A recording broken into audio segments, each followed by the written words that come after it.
sustainability is the rights for all. But the truth is, many people in many parts of the world still cannot feel the rights of sustainable communities. Today we will show you two contrasting examples of sustainable and non-sustainable community and cities. The first one, we will show you the area of Kebalen Market. And now we're going to analyze four aspects of sustainable cities. First is safe and affordable housing, and the second one is sustainable transport. The third one is reduced environmental impact, and the fourth one is green public space.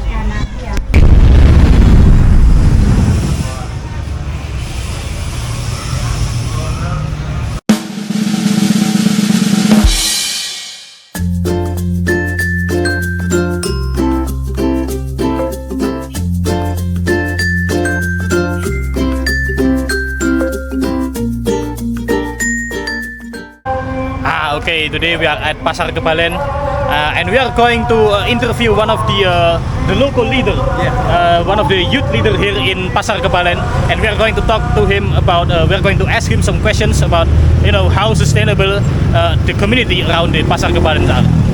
Okay, so let's go to his house.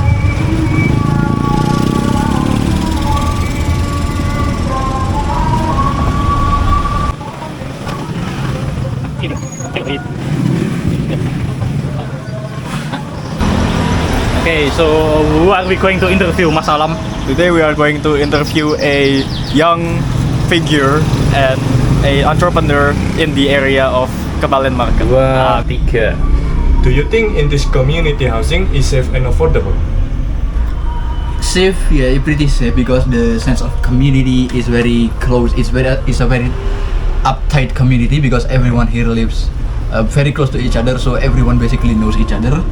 About affordability, well, it's pretty close to the city center, so I don't know what's the price of land here, but I'm willing to bet it's pretty expensive, and what you get for those money, I don't think you can build a particularly large house. Okay, and what about in transport in this area? Is it sustainable enough or not? For transport, I think it's a citywide problem because compared to other places in the city, because we are very close to the center, there are a lot of legacy angkot public transport line. Okay. Next one is, what about the impact in this community in environment? We try to care about the environment because we live here, we want to live as comfortably as possible, so of course we try to make it environmentally friendly, but not always, because some people don't care enough, and because this is a market, so like there's waste is usually just tossed on the road and occasionally on soil ground where there is soil ground. But for the most part, for the people who actually live in the alleyways, they try to keep it environmentally friendly. Okay, and lastly, what is your opinion in green public space in this area? There's not really large swath of green space over here because it's a very dense housing area. As you can see, there's alleyways, but as I said before, we try to incorporate nature and green space into our regular living space. For example, on the alleyway across the road, Kang Kapur, is a very famous example in the area where literally every single empty wall is decked out with plants, and every the sewer system is stopped so it doesn't smell, and on top of it there's flowers, and there's some relatively small gardens, but even though it's small, it's very nice. Okay, that is all from me. Thank you very much. Okay, so we just visited Kang Kapur, which our correspondent Vigo just said. So it is actually a very neat space, a very green space compared to the other living area in Pasar Kebalen that we have seen. The inside is actually much more sustainable than it is, and it is evident that the community here is trying to make what they have a much more good quality living space. Okay, so this is Vigo. Hello, Vigo. Okay, so actually what you have shown us here today is actually it's really great to see that people are trying to do what they can to make what they have the best. Yeah, and it's also a sign that, in my opinion, slums like alleyways and gang is not always like dirty and ghetto. Like it is possible to create spaces like this where everything is just comfortable and good for everyone. Okay. Okay, so thank you, Vico, for your time. Okay, so Vico here have shown us that even though Pasar Kebalen, which is known for its substandard quality of living, evidently the people here can create a much more, a sustainable standard way of living. There's a silver lining if you must. Okay. Okay, so thank you, Vico, for your time. We will make sure to visit here again if we have much more free time and if we are not creating tugas bahasa Inggris. Of course.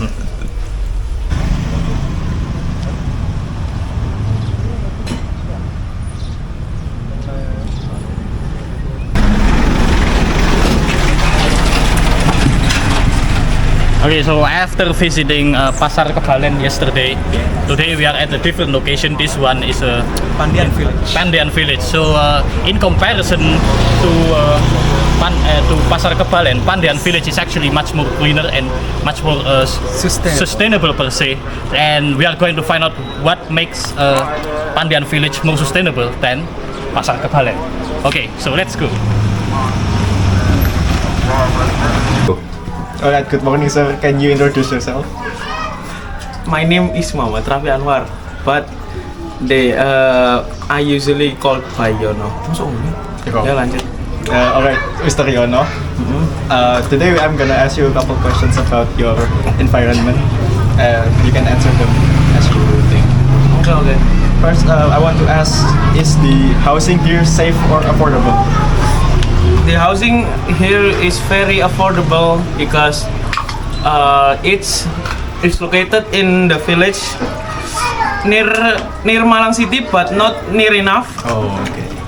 And the lingkungan Yeah. is very comfortable. Yes. I see. Thank you. And what about the transportation here? Is it very safe or is it affordable?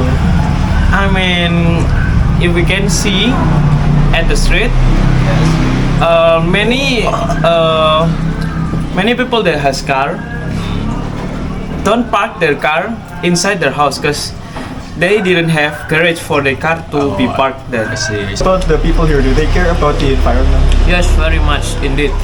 They pay attention so much in this environment.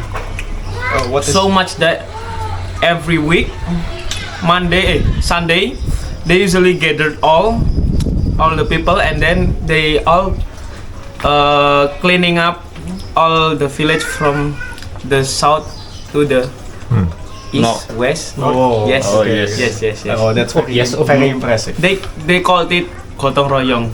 For the last question, is there any green public space here? If I'm not wrong, there is a sawah. It's very green here. Thank you so much. Thank you. Aku lihat bayaran biru ya. So here is the location that Mr. Yono said, the green space at Pandian Village. It's actually quite nice, right, Mr. Yes, Adun? indeed. Where? The green So- space is a lot that we could see from our eyes. Up until then, it's all green. So Okay. So actually, Mr. Rafi actually said to us that you can enjoy time in your free time in the evening and free time in the free time in the afternoon in this sawah area. So it's actually quite good for the refreshing. Want to change your, If you had enough with your task, then you can just go stroll around here, see the greens, and feel refreshed. Something like that. That's right. Okay, so that's it from our group apa? Group 10. Yeah, so that's it from Group 10. I hope by watching this video you can know the qualities of sustainable communities and sustainable living in Malang City, and hopefully we can make our community a better and our community greener by practicing the values of SDGs around you in your community. Yes. Yes. Assalamualaikum warahmatullahi wabarakatuh.